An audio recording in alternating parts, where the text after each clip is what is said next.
You're listening to Boots2Biz with Army veterans Teresa Huntley and Veronica Tenight. Tactical lessons for today's entrepreneurs. We're out. All right, we're not out. We're here. We are here. It is episode 3 of Boots2Biz. We're back. Teresa, tell us what we're chatting about today. Awesome. Yeah. Hey, everybody. So this week we're going to tackle the concept of turning your thoughts into actions. Yes. Good. And that can go so many ways. Like that's a pretty, broad spectrum place, and we're going to really narrow it down. This is one of the things, Teresa, that as we have collaborated quite a bit, and I have, heard you teach and heard you do a lot of mentoring for others. This is like your thing. Like this is where you are the expert, and I have learned so much from you. In fact, I have my notebook right here ready to go because I'm going to take notes, and I recommend anyone who's watching or listening to take notes as well, because what we give out, it's stuff you can go and you can implement immediately. And that's why, this is more of I think a study in a way, the things that we're teaching, right? Yeah. So I appreciate you taking the role on this today and showing us all about taking that action, or taking those thoughts and those ideas and turning it into action, which to me is reaching your goals. Yeah, for sure. And, it's interesting because the title of, like our podcast, Tactical Lessons for Today's Entrepreneurs, and if you have any experience with the military, like something tactical, right, is like boots on ground. Like we are mission forward that you can grab a hold of and immediately implement, right? So that's our whole goal behind all of this, is giving you those ideas to then turn around and not just have that thought in your mind, but how do I implement this immediately? And I've heard it numerous times from lots of different other entrepreneurs and leaders in our chosen, path, that the faster you learn to grab the idea and implement, the more successful you're going to become. So hopefully some of these ideas you'll be able to really grab onto. Absolutely. And to kind of, ooh, am I getting some feedback in the microphone? I want to make sure we sound okay. I don't share any feedback.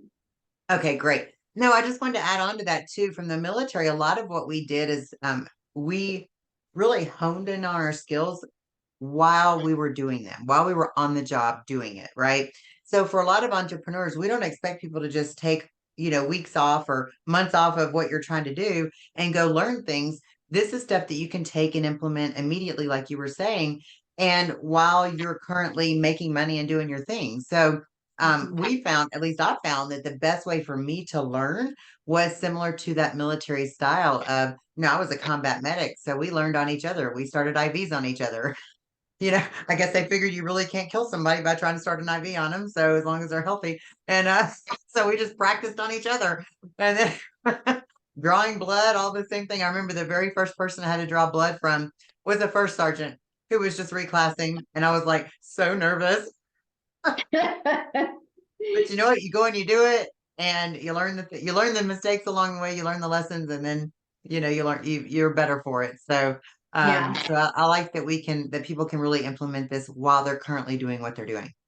Yeah, for sure. Well, so there's kind of two parts into what I want to deliver today. The first part is all about your mindset. And we're going to talk about this probably week in and week out, different elements of the mindset aspect of you and your person. So in terms of getting your mindset right, remember this really important thought or concept. You are what you think. I'm sure you've heard that before, but I kind of want to give you, me, I like to bring like facts and statistics in it, because I feel like you're able to relate differently. And then you will be able to grab a hold of what we're saying and regurgitate it and maybe tell somebody else that can help move the needle in their life. So experts actually say that we understand vastly more about the human brain now than we used to, but we still know very little. The brain is one of God's greatest gifts, right? But also one of God's greatest mysteries, the human brain. Did you know that there are 100 billion neurons inside of the human brain? And that's about the same amount of our number of stars in our galaxy. That's a Wow. lot, right? That's like right up inside there. The energy that a brain can produce can actually power a 25-watt light bulb. Right. Wow. The Never heard that. Wow. Very interesting. Then the average number of thoughts that we have a day is somewhere between 60 and 70,000 thoughts. Now, I just want you to think about this. They say that the average person of those thoughts, almost all of them lean negative, right? Because it's like that fight or flight mechanisms. It's the survival of the fittest, right? It is like if you think all the way dated back to the first humans, it really was survival. So our brain is trying to help us live and stay alive. So of course we're going to lean negative. We actually have to do the hard work to allow or to kind of train our brain to be positive. So I want to go back to the book. And to me, as you know, I'm a Christian. So I find a biblical aspect to a lot of things as entrepreneurs. The Bible has a lot to say about our thought life. We all struggle with these negative thoughts. So if you do, you're completely normal. We also struggle with negative emotions at times. But scripture urges us to change our thinking, basically renew our mind, right? And I'll give you three examples. There's way more than three, but just three for those of you that lean into this like I do. Proverbs 23:7 says, so a man thinketh, so he is, right? So a man thinketh, so he is. Philippians 4:8 says, whatever is true, noble, right, pure, and lovely, think about such things. That is one of my all-time favorites. And then the last one I want to share with you is 2 Corinthians 10:5. And that one says, take every thought captive. Now, if the creator of our universe is telling us that our thoughts are super important and we have to be so careful, right? That as we think, there we are. And last week, we really tackled, right? Something is created in your mind first. So we know this to be true. So for me, applying this biblical truth really helps my thought life to change. And then I can live more on purpose from my day to day because my thoughts essentially are going to determine my destination. So there's one of my favorite quotes of all time, and it's from a guy named Frank Outlaw. And he expresses in his quote this concept so perfectly. And it's watch your thoughts, they become words. Watch your words, they become actions. Watch your actions, they become habits. Watch your habits, they become character. And watch your character, it becomes your destiny. So if we trace it all the way back, it starts in your thoughts. The outcome is your destiny. And we truly get to write this for ourselves. So that's the first part, the mindset part. I'll stop for just a second and let you, because I'm sure you probably have some things you want to say as you're digesting the mindset portion of this. Yeah, I mean, we talk a lot, and especially with what we do about affirmations and about even mirror work, where you just stand in front of a mirror and talk to yourself nicely, right? Because how many times, even my Peloton instructor talks about this. And she's great about this, Christina Derkle, and she always talks about being good to yourself, being nice to yourself. Don't, we are so quick to put ourselves in this frame of what we're supposed to look like, how we're supposed to act, how we're supposed to talk. It's almost like this, cookie cutter thing. And we aren't like Stepford wives or anything like that, That's not who we are, right? We don't want to be that. Yet we think we need to be a size this or that. And she says, you are so much more than the size of your pants. Would you please stop? Go stand in front of a mirror, talk nicely to yourself, tell yourself the great things you do. And even at the end of every class that we do, she says, now raise your hands up and say, I can, I am, I can, I am, I will, I do. And it's very empowering. And for everybody to say that. But she says, because you just did. And, Right. just taking on little things like that daily where you can have those affirmations and continue to tell yourself that you're worthy, right? That Mm. you're worthy of reaching these goals, that you're worthy of putting in the time for that action. And I had a talk with some friends the other day and in a similar conversation, but it was about self-care and how Right. we are really programmed to believe that it's selfish to take care of Yes. ourselves. It's selfish to say in front of a mirror, I am I am great. I am going to do this. I see Or myself on prideful, right? right. Yeah, people, yeah, prideful or selfish or whatever. In fact, kind of back to our my Peloton instructor, she had a story where she says she went out in the front yard and when she was a little girl, like 4 or 5 years old, she had on her new Easter dress. She was twirling in the yard, and the neighbor was like, "You are so beautiful in that dress." And she said, "I know." And then she went in and told her mom what had happened, and the mom said, "Don't you ever say that to someone in response." And it just shut. How many of us though have been told like you don't respond like that? You're supposed to be very oh, not no, I'm not. Like how many of us do that? Somebody says you're beautiful today, and you'd Mhm. say, stop. No, Yeah. accept it, right? Accept Yeah. it. Yeah. Yeah. Yeah, it's definitely something that I was taught early on in my journey inside of the company that we're both in, is to just receive the compliment because it's hard to hear because we've been so trained and conditioned. But when someone tells me something positive, instead of deflecting, just thank you. That was so kind of you. Thank you. Right. And That's even right. if there's nothing else you can say thank you and then shut the negative up. You don't have to speak it.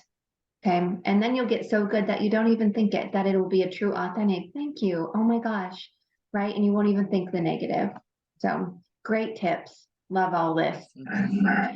So then the next portion of this is really the practical way that I implement this into my business, right? Because we can have these ideas, we create these positive thoughts in our lives, which then produces in us, okay, well, now I need to activate my skill set toward whatever endeavor I'm going toward. Okay. So we do this by setting goals.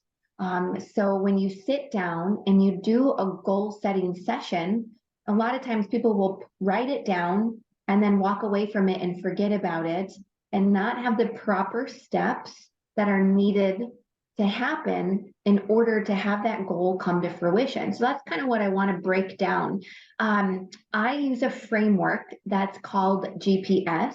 I learned this in my second career, my real estate career, and my private business coach that I had, she teaches me how to use this goal setting tool that it's designed to help you clarify your goals.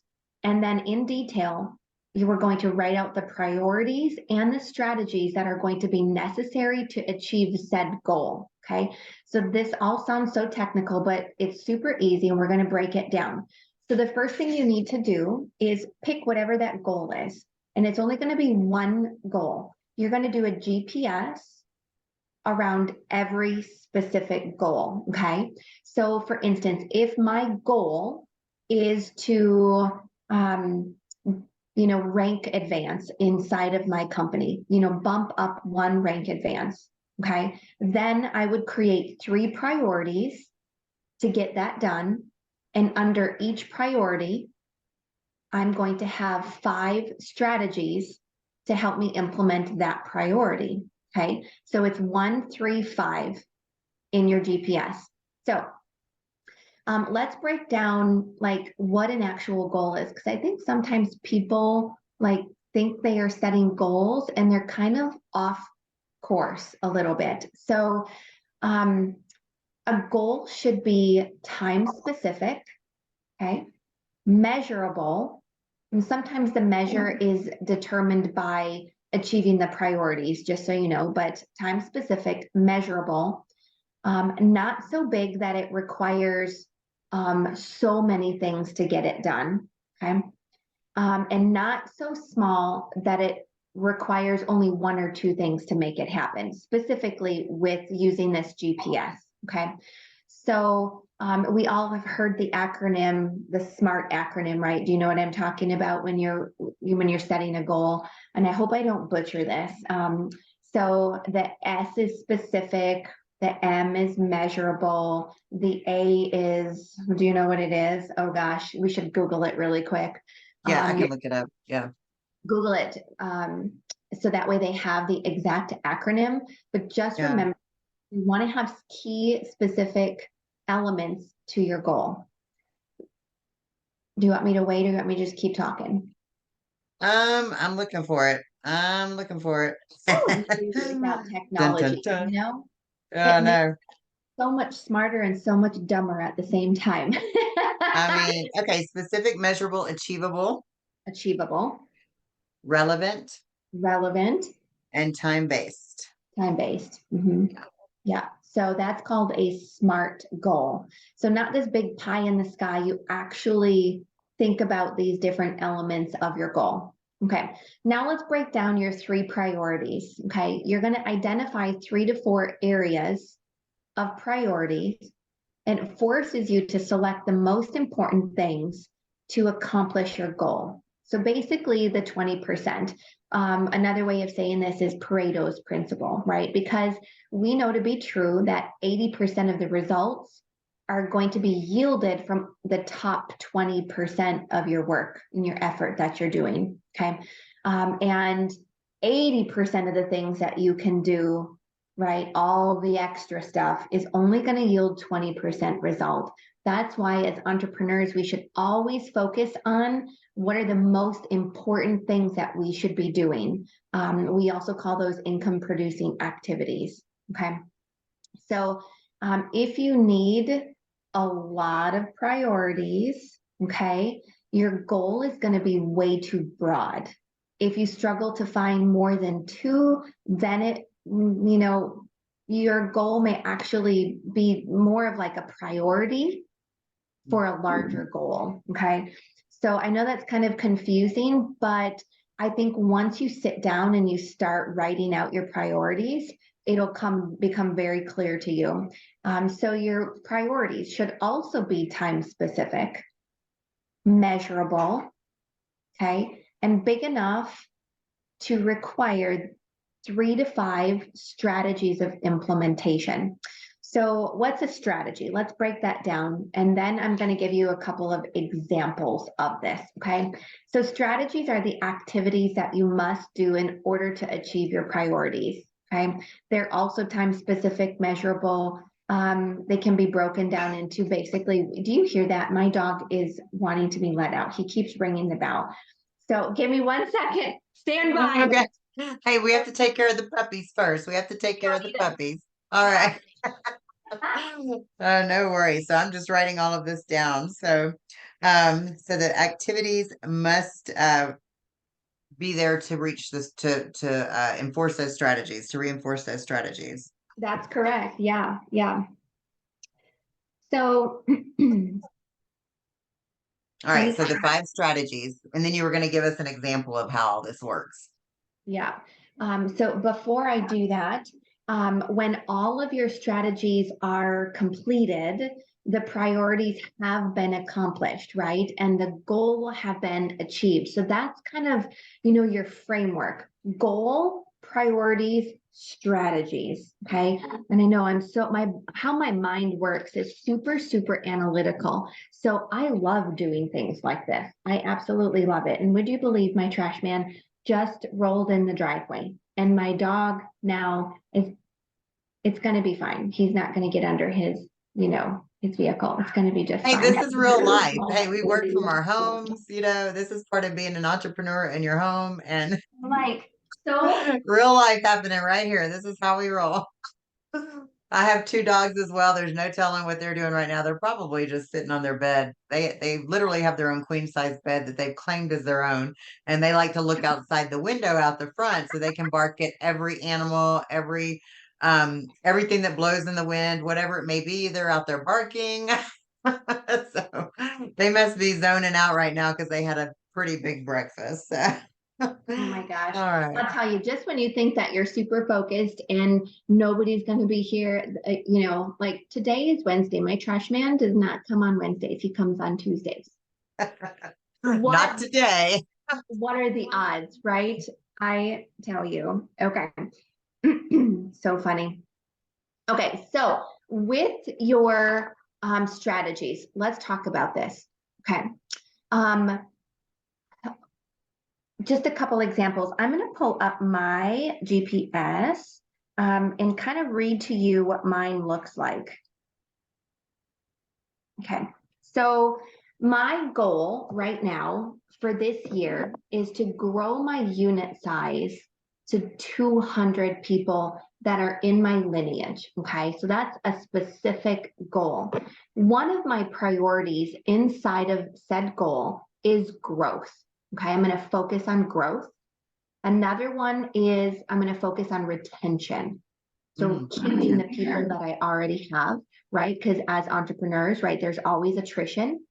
And then my third priority is building my business brand or brand development. Okay. So kind of making myself more well known so I can be receiving leads basically from the internet, right? People that like what I'm putting down. So now so you know how I kind of divvied out my priorities. Now let's talk about what some of my strategies are inside of said priorities. So we'll take growth, for instance, okay? That was my first and primary. Every morning when I wake up, I'm looking at my GPS and I'm implementing these strategies because I know when I complete them, then the priority is checked off and it helps the goal come to fruition. So strategy one for me is to share our opportunity with 30 people a month. Okay. Strategy two, that's personal. I'm going to personally do 30 of them. Strategy number two is I'm going to coach my people that I already have to do another 20. And then strategy three is I'm going to create lead flow funnels. And if that's a new term for you, lead flow funnels, this is just where you get your people. I think it's a great idea for you to have 7 rivers of leads, 7 ways that you are connecting with people and doors that you can open in your life. You're never just stuck to one. So this could be like your gym that you go to where you could meet people. It could be a small group or a Bible study that you attend or a networking group or your current job if you do something alongside of you being an entrepreneur, right? So all of the opportunities that you have to actually meet people, okay? So to grow, I have to have more people. So that's why this has to be a strategy. Am I really massaging my funnels to get those people to be able to grow? Okay, so that's one example of breaking down the goal, the priority, and then some strategies underneath that. So I'm gonna let you digest and so you can ask your questions to me. What do you think would be important for our I think we need to just do an entire podcast on the funnels for your leads and how that works. Yeah, that sounds like a great podcast, like in and of itself. So, because I do know that for people, even when they're when they're new or as they're in a different season of their business, that's going to look different. So, we're very, yeah, and we're so careful not to say like recreating, rebuilding, anything like that, because there are seasons where, especially in what we do, we have people that they move up in rank, right? And then they take a group with them, and then we continue to build our current group while and there is a benefit in the end for that to happen. But there could feel like some growing pains along the way, which is normal in any business, right? And it just looks a little different when you hit certain levels in your business growth. So I think Yes, but that would be a really good. I do too, but to just break that down a little bit, I would rather have some growing pains inside of one business than be fearful of my business dissolving, right, and having to start over. And so many in the direct selling, maybe not even, we'll just say network marketing, some of those other MLMs out there, holy cow, just in the last 45 days, I have literally heard of 3 separate companies that are no longer, and I know top people that were in these companies that now no longer have businesses. I would rather do what we do any day to have an opportunity at full retirement with a stable, secure company.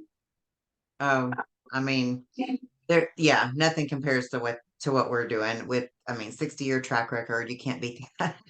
And no blemishes ever, so it's an untarnished record, and very few get that in the industry, sadly. And those companies are the ones that do give the industry a bad name, and which is unfortunate, but Yeah. it's good that they go away quickly, because a lot of them are made to pretty much build and then either dissolve, or build and be sold. Yes, but there's so many ignorant people that get into these companies and they don't know that, right? They have no idea. So they throw everything into it. All their eggs are in that basket. And then it's like the carpet gets pulled out from underneath them. It's wild.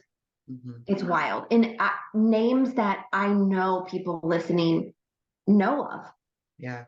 They just have no idea that these type of things happen. But that's why being subject matter experts inside of our industry is important. Always be a learner. Never stop learning. Yep. And I like hearing from people in the industry, maybe even outside of our company, because then I get to learn, like, what is going on out there. I want to know what's the competition like. Basically, if that's the competition, it's smart to know what everybody else is doing and be able to speak to that if someone Oh, were to yeah. ask. Yeah. Yeah, because I think maybe they don't know, or they do know, or they think they know, right? So just to shed light, so important. Absolutely. And Yeah. we've had deep discussions recently about, like, what exactly with our company, what are we? Are we MLM? Are we this or that? And of course we found that we're not. We're a true direct sales B2B, business to business Mhm. company, which is very to me, I think that all the models are good in their own way, right? Right. I think that they're all good in their own way. It's how they're operated that makes the difference, right? And we have Yeah. the culture, and we have an excellent marketing plan that allows Yeah. a lot of safety in there, whereas some of the others don't. So Yeah. I do appreciate that, and know that we're in the Oh, right place, for sure, for sure. yeah, 100%. And I feel like the world is getting ready to see some massive growth inside of the industry as a whole, but really specifically our company. And I'm so excited to be, like involved in it, and kind of in the inner workings of it. It's exciting to see the growth, to feel the growth, and to experience it in your own business, right? Oh, I don't even have Yeah. words for it. That's how big this is going to be. So, and for those of you that don't know, Mary Kay has been around 60 years. This is our 60th anniversary on September 13th. That's the day that Mary Kay opened our company, and it was actually Friday the 13th in 1963 when she started. And people ask her, Mary Kay, why did you open on Friday the 13th? Didn't that scare you? And she goes, no, it was just the day that the lease began. So it's the day that we opened, our store. And I just love that. But as of January 1st, we have a brand new CEO, and it's none other than Mary Kay's grandson. So we are third generation, privately owned, completely net debt-free company. Like it's pretty incredible. And we're one of the only companies that has a full retirement program. And people don't know this about Mary Kay, that there's companies out there that you could totally do on the side and gain complete retirement alongside of whatever else you're doing. We don't live in the world where you can do one or the other anymore. We live in the world of and. You can do it all, whatever you want. It's your life, it's your schedule. and why not be smart about it? You know, my mantra is building and growing multiple streams of income. We talked about it our first podcast, and I'm so passionate about it. If you only have one stream of income, you've got to look at multiplying that. What else can you do?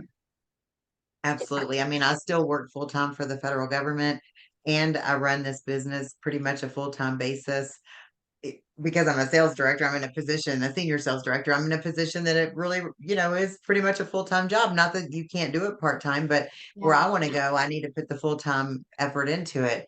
And Mhm. and what's really cool is that even within our one company, we have so many streams of income. We talked about that on the first podcast as well. And uh, so having, the federal government and the years that you have to go to get the retirement, whereas with our company, you can get the retirement just by doing the work that it takes to get to the position to get the retirement. You don't have to do your 20 plus years like you do in the federal government to then get, I don't even know what it'll be whenever I retire, No, no clue, but it won't be exactly. significant like ours will be with Mary Kay. Oh, right. Oh, for sure. And the fastest anybody has made it to our retirement position inside of Mary Kay is 2 years, 10 months. That's the company record. So if you think about it and you have an entrepreneur mindset and you're hungry and looking for an opportunity that you could create a GPS, get your thoughts in order, right? How do you take action? But you could literally 2 years, 10 months from now, open up a full stream of retirement. Like that is really incredible. It is. It is. And I think anybody that has a business, even a mom and pop shop, somebody that's starting out something, a musician, whatever it may be, you can take everything that we talked about before with the GPS and apply it and reach your Mhm, goals. That really mhm. is for anybody in any industry where you can own a business. And Yeah, that is not specific to direct sales or, network marketing, anything like that. It's right. pretty much for any business owner, anyone with a goal. For instance, my son, who was a musician for years, he just worked with this goal in mind. And you could see him progressing, progressing, progressing as he went. Mhm, And now he's making some big shifts right now that he wants to completely go in a different direction. And guess what? right. That's okay. So he made, well, I helped him a little bit, just bouncing ideas off and everything. But he set new goals on how to get into that next position that he wants to go into. And it's very much what you said, like having to set those priorities and then creating strategies. One of the priorities for him, he wants to go in the military. He has tattoos all over because he was, in that industry where you just have them everywhere, right? So he has to get a few tattoos removed, like off of his neck and off of his face. And so, what is the strategy? Well, getting the laser tattoo removal done. See? Right. So this can be used towards any of your goals, Anything. right? And I just made that one up as we went. So for Right. him, but just watching him go through that. So tell us, I know you had some other examples, Teresa, Yeah. that you were going to share. So let's go through some of those. Yeah, yeah. So let's take my second priority, which is retention. Maybe you have a business as well, and you're like, how do I keep more of my customers? How do I get my customers to come back to me, right? And how do I attract new customers? So all of these could be different priorities that you have where you create strategies. So some of my strategies or good strategies that you could implement would be executing a monthly drip campaign. So what does that look like? You can drip on them a lot of different ways, but it's basically just you being in front of them. Some of the best advice I ever got from the guy that recruited me into real estate. He said, your number one job, and I'll never forget this. It has quickly become like who I am, and I tell everybody, your number one job is to just remind people that you're in the business. That is it. Just keep reminding them. That is what marketing is. And you can do that a lot of different ways. So that is a strategy that I implement. I send out text messages. I send out handwritten notes. I send out emails. right? Emails is a typical drip, right? Where you can set it and forget it. Anything that you can automate that still comes across authentic is good, because that creates leverage for you and your business. Anything that you have to put your hands on and essentially use your time to do, you need to weigh that.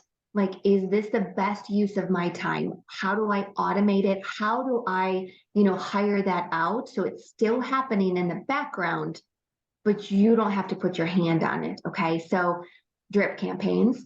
I also have monthly skill building training that I do within my organization, because when I help them sharpen their skills, why would they leave? Because they're getting added value. So for me, that's an important part of retaining the people that I already have. Okay. And then one of my third strategy in this is execute an accountability program. Create a system around accountability. And that could look very different for a lot of people. But when I think of accountability, it is either weekly or monthly check-ins. Some people don't want to be bothered because the way that they're operating their organization is maybe just like super, super part-time. So they may have accountability that is quarterly with you, right? Let's do quarterly check-ins when, for us, new products launch. Would you like that? So I have that as a strategy, as a question that I ask every single person. So it's systematic. Does that help? An example? Yeah. And we have great businesses that we can even hire out virtual assistants and that kind of thing within what we do. They're everywhere. So those are readily available. They really are, because people like to work from home and do these types of virtual assistant type jobs. And I think that that's a great place to invest money for sure, because it gives you more time back, and your time is worth more than it's going to cost to pay that person to do it. So Right. in fact, Oh, so yeah, important. yeah, and I'm actually looking at even more help in my office, but it's very specific, and I think that's a key too, is finding out that very specific thing that you need someone to do, and maybe not putting it all with one person, maybe having different people for each specific thing, so that if that one person gets sick or decides to do something else, it doesn't all collapse at once, and you have to find somebody in a rush. And that's why I find it better to have very specific roles for different virtual assistants. That's excellent advice. I mean, could you imagine if you only had one and something happens and now you don't have them, and nor do you have somebody to train the next person, right? So super important. In regards to building and using that leverage, this is how I was able to grow, 3 successful, businesses all at the same time. I can't have my hand in everything. So for my rental properties, I have a property manager who that is her job, is to manage them, to she's assigned to all of their needs. She's assigned to finding new renters and turning the properties. Then I have a maintenance manager that does all of the fix-its for it, right? We don't do that. I hire that out. It's a great tax deduction, but then it allows me to still be in the know, but not have to put my hands on it. Inside of my real estate business, I had multiple people that helped in different areas. And I share this with you because I'm hopeful that you will listen and you will personally identify some areas in your business that you could leverage to take your hand off of it. Okay. In my real estate business, the paperwork can eat you alive. There's a lot of different things. So for me, I hired somebody to work the transactions in the back side. So they made sure that I dotted the I's and crossed the T's, and every document needed was actually completed. And if it wasn't completed, okay, then they would be responsible to go out there and get it done for me, not me. Okay. I also had someone that would show houses for me because I'm a mom. And we have sporting events and concerts and other things that I want to be present for, but I also want to make sure my client has the best service possible. So I have people that will show houses for me, and I just pay them a set dollar amount. You know, you go out for 2 hours for me, you get $50. You know, that's $25 an hour.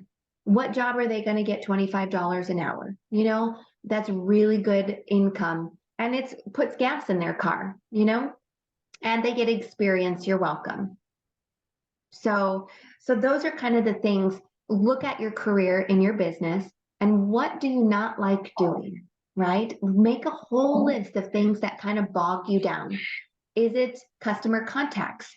Is it, you know, handwriting those notes? Is it staying organized? Is it sending emails? What is it? How can you leverage that?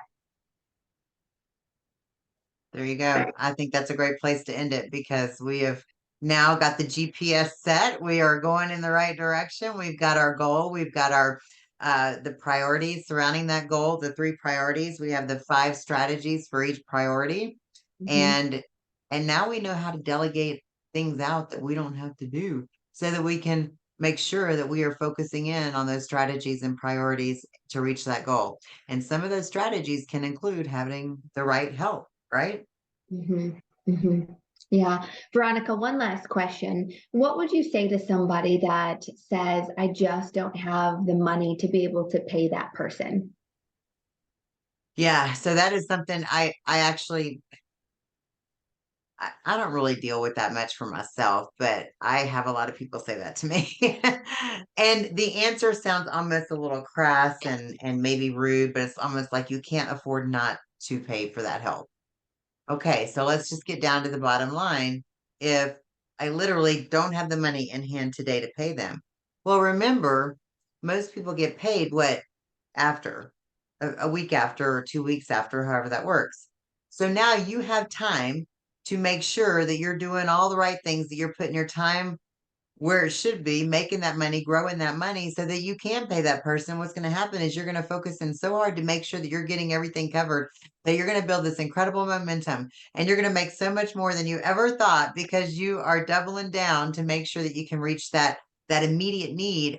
And there you go. That's what starts it. So for me, a lot of times it's, just jumping in with both feet and making it happen. Now, for someone maybe brand new and they have some products on their shelf or they have something that they can barter with, they can offer, that's a great place to start as well. We tell our consultants oftentimes, hey, if you don't want to bag up all that stuff to ship it out, then have somebody come in. Teenagers would love to do it. You can pay them with a lip gloss or a lipstick. I mean, Mhm. there are ways that you can also barter. Just make sure you're careful not to embezzle your way out of business by never replacing things that you're bartering and trading with, Right, right? So right. there are some caveats to that, but that's a great place to start too, because you have maybe it's a business where you offer a service, hairstylist or a nail tech, and you wanted to have someone help you with certain things. Do their nails for free. Or Right, not really for free, but you're bartering, right?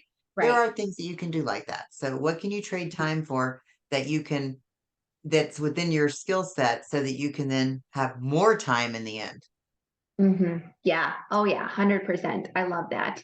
Um, Great advice. You can't afford not to. And I could not agree more. I think I remember back to when I was thinking about getting my first assistant, and it did give me a little tinge of, oh my gosh, do I really want to do this? But I've never looked back, and my business has always scaled year over year over year because it frees you up to do what you're good at. And when you're operating in your strengths, you can be so much more productive than if you're caught up doing the busy work instead of what your priorities are. That's why using a GPS and starting your day and looking, okay, these are my 3 priorities. I'm focused on growth, I'm focused on retention, and I'm focused on business development. Let me see what I can implement today. Do I have my strategies? Okay, let me do this strategy first, and now this one, and now this one. And I just work my way down the line. And that's how I know I've had a good day. I've touched on my strategies. And I seen this quote the other day, and actually my friend Morgan sent it to me. Let me pull it up because it was so stinking good. Here it is. No, that's not it. Just kidding. She sent me two things, and that's not the one. It was about consistency and how, were you the one that sent that to me? Basically how to eat an elephant. It's just being consistent and doing it day in and day out and day in and day out. And that's how you achieve this big grandiose goal, is consistency. I can't remember, somebody tagged me in it or something, and I was like, that's exactly it. We've mastered the art of just being consistent in your day to day. Exactly. And that's what builds that endurance, and that's what helps you win. Like we talked about even in our last episode, it's about Mm-hmm. winning the days that you can win the weeks, win the months, win the years, um, win at life, Mm-hmm. right? Yeah. So, the other thing too, and maybe we can actually have an entire podcast on this, but as far as finding the right help, for some Mm. people, now my biggest concern with it is not the money, it's training them to be as good as me. Mm-hmm. And that's that. I think we need an entire show on that. Okay, so Mm. and letting some of those things go when we have those more type A personalities, and we'll chat on Mm. that another day. But I think this was great, and if you can find that quote, send it to me, and I'll put it in the show notes, and we'll have it. Yeah, I'll look for it. I was just scrolling through. Did I take a screenshot of it? Man, it was so good. Yeah, I'll look for it and we can do that. So be Yeah, watching for it, you guys. there you go. I love it. I love getting those things from people too. Those little tidbits of knowledge and inspiration and things that you can really take and apply, just like our podcast. So, y'all have a great one, and we will see you next time on Boots to Biz. Bye. Bye-bye.